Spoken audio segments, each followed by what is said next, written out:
In Japan, only 2% of people over 70 use wheelchairs compared to 15% in America. But here's what's shocking. It's not because of better healthcare, superior genetics, or some miracle drug. It's because of something they do for just 10 minutes every morning that most Westerners have never heard of.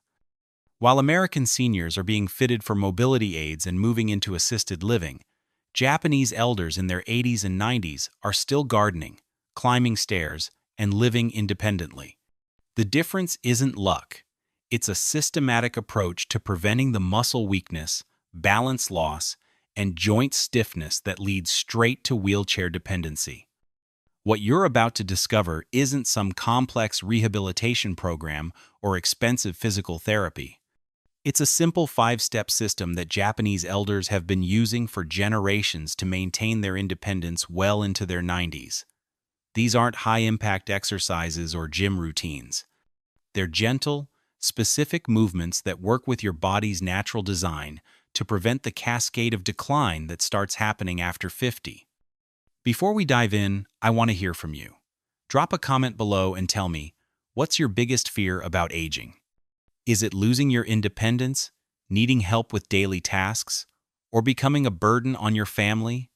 I read every single comment, and your concerns will help shape future videos.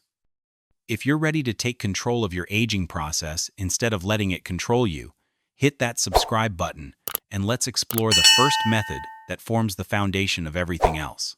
This 10-minute morning ritual is about to change how you think about staying mobile for life. Every morning at 6 a.m. across Japan, millions of people over 60 gather in parks to perform a specific sequence of movements that Western doctors are only now beginning to understand. It's called radio taiso, and it's been keeping Japanese elders out of wheelchairs since 1928. Picture this. While Americans are reaching for their first cup of coffee and checking their phones, Japanese seniors are moving their bodies through a carefully designed sequence that activates every major muscle group, lubricates every joint, and wakes up the nervous system. This isn't just exercise. It's wheelchair prevention disguised as a morning routine. Here's what most people don't understand about mobility loss. It doesn't happen overnight. It starts with 10 minutes less movement each day. Your joints stiffen slightly. Your balance becomes a fraction less reliable. Your muscles weaken by tiny increments. Then one day, you realize you can't get out of a chair without using your arms, and the path to a wheelchair has already begun. The Japanese figured out something remarkable. The first 10 minutes after you wake up are the most critical for maintaining mobility. Your body has been stationary for 6 to 8 hours. Your circulation is sluggish. Your joints are stiff from being in the same position. Most people just get up and start their day, but Japanese elders use this vulnerable moment as an opportunity. The radio taiso sequence addresses the 4 primary causes of wheelchair dependency. First, it activates your circulation before you ask your body to perform daily tasks. Second, it moves every joint through its full range of motion, preventing the gradual stiffening that leads to immobility. Third, it engages your balance system while your muscles are fresh, not fatigued. Fourth, it activates the deep stabilizer muscles that keep you upright and steady throughout the day. But here's the brilliant part. Each movement serves multiple purposes simultaneously. When you raise your arms overhead, you're not just stretching, you're activating your core, improving your circulation, opening your chest for better breathing, and challenging your balance. When you twist your torso, you're mobilizing your spine, activating your deep abdominal muscles, and improving the coordination between your upper and lower body. The sequence takes exactly 6 minutes and 20 seconds. No equipment needed, no gym membership required. Just you, a small space, and the commitment to move your body before it gets locked into the patterns of daily life. You can do it in your bedroom, your living room, or even your hotel room when traveling. What makes this different from other morning routines is the specific order of movements. It starts with gentle activation, builds to more dynamic movement, then settles into strength-building holds. Your body progresses naturally from sleep state to fully activated without shock or strain. This morning activation ritual is just the foundation, but already you can see how it addresses the root causes of mobility loss. Now, let's dive deeper into the specific area where most wheelchair dependency actually begins: your hips. Japanese elders can sit on the floor and stand up without using their hands well into their 80s. The secret lies in a specific hip movement they practice that most Americans lose by age 50. It's called the 3-minute hip unlock method, and it's the difference between walking freely and needing assistance with basic movements. Here's the reality about hip mobility. Every hour you spend sitting creates tiny restrictions in your hip flexors, the muscles that connect your thighs to your pelvis. Over years, these restrictions accumulate like rust on a hinge. Your hips lose their natural range of motion, which forces other joints to compensate. Your knees start hurting. Your back aches. Your balance becomes unsteady. Eventually, simple movements like getting out of a car become monumental challenges. Traditional Japanese culture unknowingly solved this problem through daily floor sitting. When you sit in seiza position, with your knees folded beneath you, or in agura, cross-legged on the floor, you're constantly maintaining hip flexibility. But more importantly, every time you transition from floor to standing, you're performing a functional strength exercise that keeps your hip muscles active and powerful. The 3-minute hip unlock method recreates these benefits without requiring you to completely change your lifestyle. It targets the 3 specific areas where restriction develops: your hip flexors in the front, your glutes in the back, and your hip rotators on the sides. Think of it as oiling the hinges of your body's most important joint. Here's how it works. Start by lying on your back with both knees bent, feet flat on the floor. This is your starting position. Now, bring your right knee toward your chest, but here's the key. Don't just pull it passively. Press your knee gently into your hands while simultaneously trying to extend your leg. This creates what's called active stretching, which is far more effective than passive stretching for maintaining functional mobility. Hold this gentle tension for 30 seconds, breathing normally. You should feel a deep stretch in the front of your left hip, the one that's still extended. This is targeting your hip flexors, the muscles that get chronically tight from sitting. Switch sides and repeat with your left knee. The most common mistake I see people make is forcing the stretch or holding their breath. Your body won't release tension if it feels threatened. Keep breathing steadily and work within your comfort zone. The goal isn't to touch your knee to your chest immediately. It's to gradually restore the mobility you've lost. Next, we address the glutes with what the Japanese call the respectful bow position. From lying on your back, cross your right ankle over your left knee. Reach through and gently pull your left thigh toward your chest. You'll feel this deeply in your right glute and hip rotator muscles. These muscles are crucial for walking stability and balance. Hold for 30 seconds, then switch sides. The final component targets your hip rotators with a gentle spinal twist. Still lying on your back, let both knees fall to your right side while keeping your shoulders flat on the ground. This creates a spiral stretch through your entire torso and deeply releases the small muscles around your hip joint. Hold for 30 seconds, then repeat to the left. This simple 3-minute sequence, performed daily, can reverse years of accumulated hip restriction and prevent the mobility decline that leads to wheelchair dependency. But unlocking your hips is just the beginning.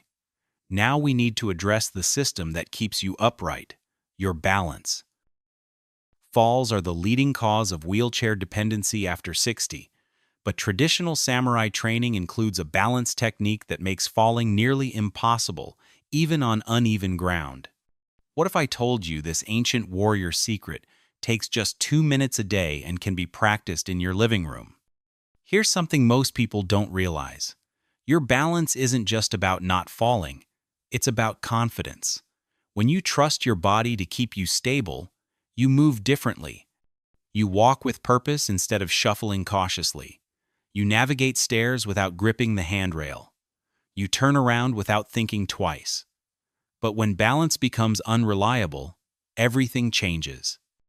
The statistics are terrifying. 1 in 4 Americans over 65 falls each year.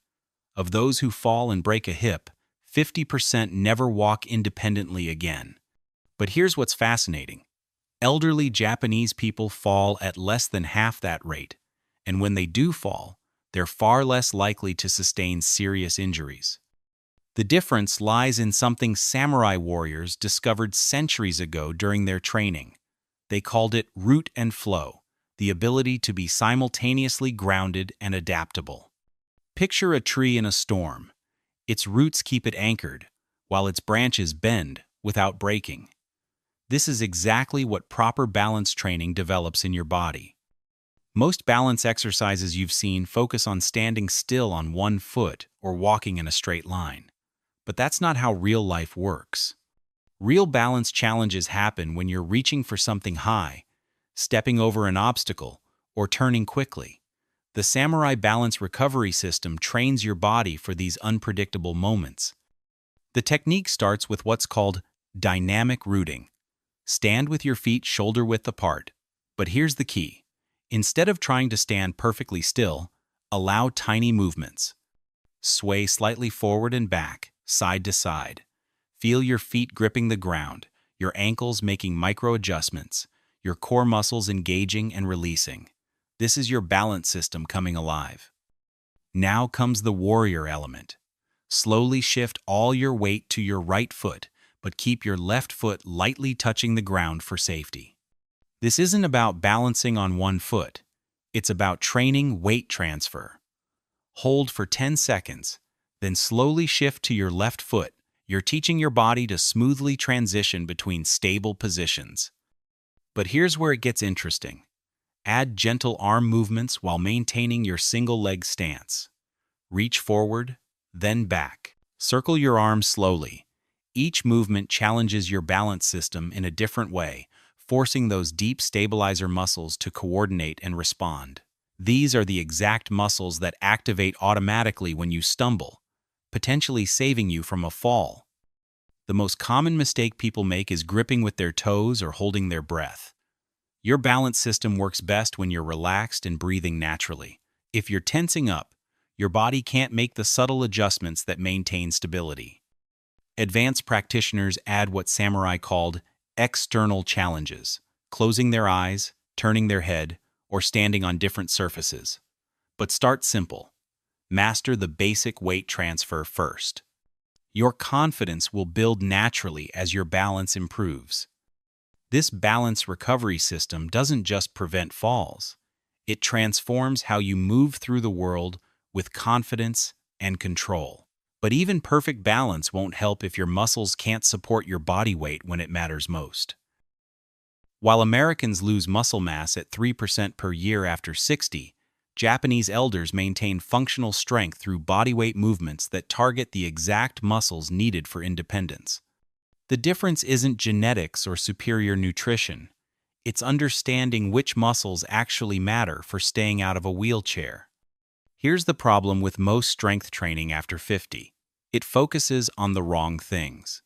Gym machines isolate individual muscles, but real life requires coordination between multiple muscle groups. You don't need to bench press 200 pounds to live independently. You need the strength to get out of a chair without using your hands, carry groceries upstairs, and maintain your balance when you stumble. Think of your body like a symphony orchestra. Each muscle is an instrument, but the magic happens when they all play together in harmony. Traditional Japanese strength preservation focuses on what they call functional chains, groups of muscles that work together to perform daily tasks. When you strengthen these chains, you're not just building muscle, you're building independence. Because this single movement predicts independence better than any other test. If you can stand up from a chair 5 times in a row without using your hands, you have the functional strength to live independently. If you can't, you're already on the path toward needing assistance with basic activities. Here's how to practice it progressively. Start by sitting in a chair with your feet flat on the floor, arms crossed over your chest. The key is to lean forward slightly before you rise. This shifts your weight over your feet and engages your core. Now stand up using only your leg muscles. If this is too difficult, start with a higher surface like your bed, or place a cushion on the chair to reduce the distance you need to travel. The most common mistake is trying to stand straight up without the forward lean. This forces your back muscles to do the work instead of your powerful leg muscles. Think of it like a rocket launch. You need forward momentum to overcome gravity efficiently. For the stair climb pattern, you don't need actual stairs. Stand facing a sturdy step or even a thick book. Step up with your right foot, then bring your left foot up to meet it. Step back down with control. This trains not just the upward power but the controlled lowering that prevents falls. The Japanese practice this movement slowly and deliberately, focusing on smooth control rather than speed. Now that you understand how to preserve the strength that keeps you mobile, it's time to discover how to weave all these elements together into a sustainable daily system that actually fits into your real life. The difference between knowing these techniques and actually preventing wheelchair dependency lies in one thing: a sustainable daily system that takes less time than your morning coffee routine. Here's what most people don't know about creating lasting change. It's not about motivation or willpower. It's about making mobility maintenance so simple that skipping it feels harder than doing it. Japanese culture has a concept called kaizen, continuous small improvements. They don't try to transform their entire life overnight. Instead, they make tiny changes so small that resistance is impossible. This is exactly how we're going to integrate your wheelchair prevention system. Not through dramatic lifestyle overhauls, but through strategic placement of these movements into moments you're already spending. Your morning routine already exists. You wake up, you probably check your phone, maybe grab coffee, get ready for the day. We're going to attach your mobility work to these existing habits, creating what behavioral scientists call habit stacking. The 6-minute morning activation becomes part of getting out of bed. The 3-minute hip unlock happens while your coffee brews. The balance work replaces the time you'd spend scrolling social media. Here's your complete morning sequence. Before your feet hit the floor, do the hip unlock movements right in bed. This takes exactly 3 minutes and prepares your body for weight bearing. As soon as you stand up, perform the radio taiso activation sequence. 6 minutes total. While you're waiting for coffee or breakfast to prepare, practice your balance recovery work for 2 minutes.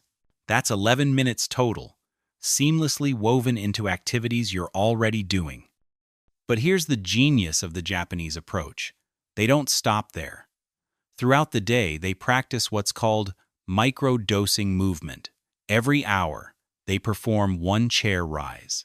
Every time they go to the bathroom, they add 10 seconds of balance work. When they're watching television, they sit in hip-opening positions on the floor instead of slouching in chairs. The most common mistake people make is trying to do everything perfectly from day one. Start with just the morning hip unlock for the first week. Master that before adding the balance work. Add the strength patterns only after the first 2 weeks. Your body and your habits need time to adapt gradually. Here's what's fascinating about this approach. After 30 days, you won't think of these as exercises anymore. They'll feel like natural parts of your daily routine, like brushing your teeth or making your bed. The movements that seemed awkward at first will become automatic responses to certain times and situations. Track your progress not through complicated measurements, but through real-life improvements. Can you get out of chairs more easily? Do you feel more stable on uneven surfaces? Are you moving with more confidence?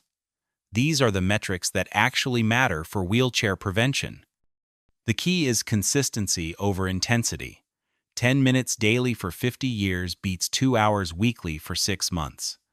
Japanese elders understand that mobility is not something you achieve and then maintain. It's something you practice continuously, like playing an instrument or speaking a language. You now have the complete system that's keeping Japanese elders walking independently well into their 90s. But knowing the system is just the beginning. Your next decision determines whether you'll be walking freely at 80 or struggling with basic mobility. Remember those statistics from the beginning?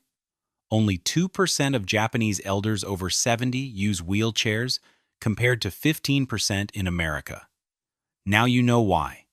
It's not luck, genetics, or superior healthcare.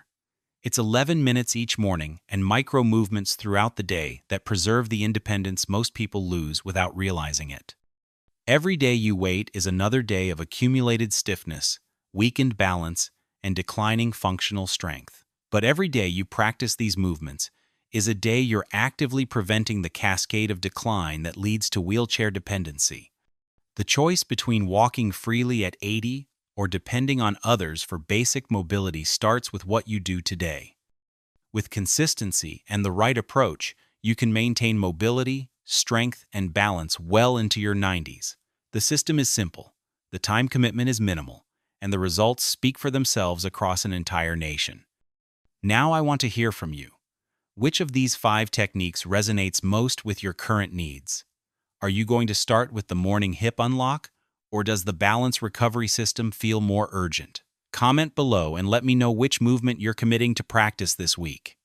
If this video opened your eyes to a new approach to aging, hit that like button and subscribe for more Japanese longevity secrets that could transform your next 30 years.